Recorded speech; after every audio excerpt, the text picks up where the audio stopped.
News, सच जरूरी है। नमस्कार, MNS न्यूज लाइव में आप सभी का स्वागत है। मैं हूं आपके साथ अर्शी अंसारी। आइए देखते हैं देश और दुनिया की तमाम बड़ी खबरें। सब्जी हिंदू हुई और बकरा मुसलमान, ऐसा माहौल बना दिया, बोली महुआ मोइत्रा। जी हाँ, तृणमूल कांग्रेस यानी TMC की सांसद महुआ मोइत्रा ने विपक्ष के अविश्वास प्रस्ताव पर गुरुवार यानी 10 अगस्त को लोकसभा में बोलते हुए प्रधानमंत्री नरेंद्र मोदी पर तीखा हमला बोला है।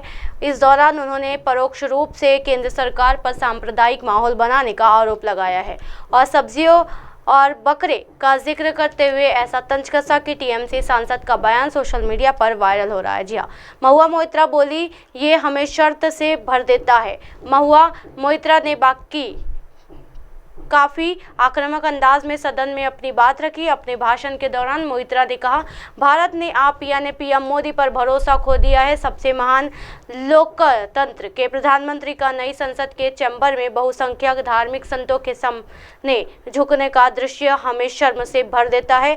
उन्होंने कहा, चैंपियन पहलवानों के साथ पुलिस की मारपीट और FIR दर्ज करना हमें शर्म से भर देता है। हरियाणा के 3 जिलों की 50 पंचायतों की ओर से मुस्लिम व्यापारियों को राज्य में प्रवेश करने से मना करना, संबंधित पत्र जारी करना हमें शर्म से भर देता है।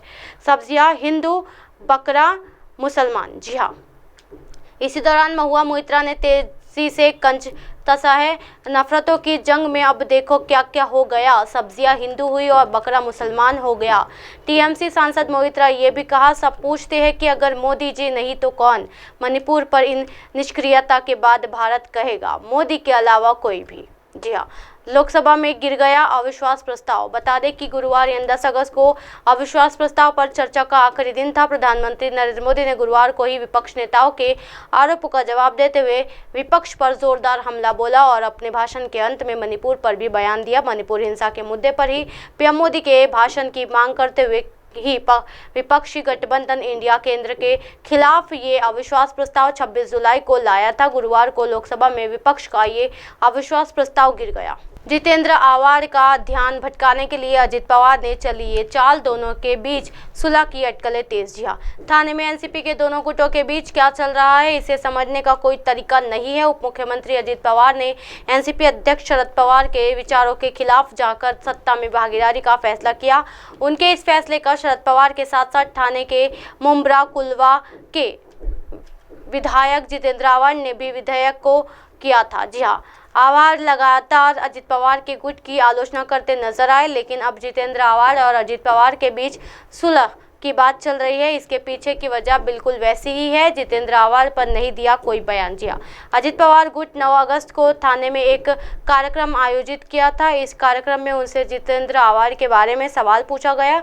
इस सवाल पर वो बात करने से बचते रहे। दिलचस्प बात यह है कि उन्होंने जितेंद्र आवाड़ की आलोचना करने से परहेज किया, क्योंकि अजित पवार ने जितेंद्र आवाड़ की आलोचना नहीं की, इसलिए आवाड़ ने भी ट्विटर पर 2 ट्वीट किए। NCP विधायक का जवाब जितेंद्र आवाड़ ने अपने ट्वीट में कहा, धन्यवाद दादा। जितेंद्र आवाड़ ने थाने आकर उनकी आलोचना न करने के लिए ट्विटर पर सार्वजनिक रूप से अजित पवार को धन्यवाद दिया। इसलिए थाने में इस बात की चर्चा है कि क्या जितेंद्र आवाड़ और अजित पवार ने सुलह हो गई है। जहां थाने में इस बात की खूब चर्चा हो रही है, वही अब तेरे घर के सामने की भी चर्चा हो गई है। जी हाँ, अजित गुट का नया ऑफिस। चर्चा है कि अजित पवार के गुट में उनका ध्यान भटकाने के लिए जितेंद्र आवाड़ के घर के सामने एक कार्यालय शुरू कर दिया है। अजित पवार गुट का कार्यालय थाने NCP यानी अजित पवार ग्रुप के नए कार्यालय का उद्घाटन बुधवार शाम को किया गया। ये नया कार्यालय थाने में विवियाना मॉल के सामने सर्विस रोड पर स्थित है।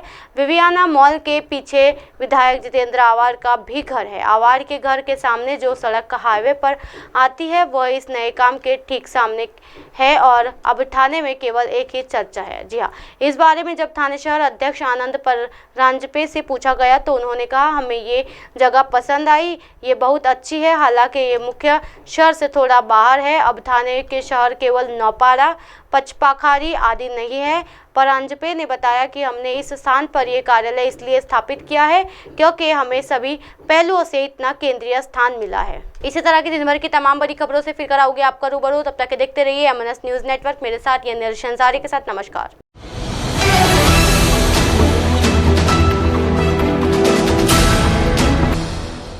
ये है MNS न्यूज नेटवर्क। और आप देख रहे हैं MNS न्यूज।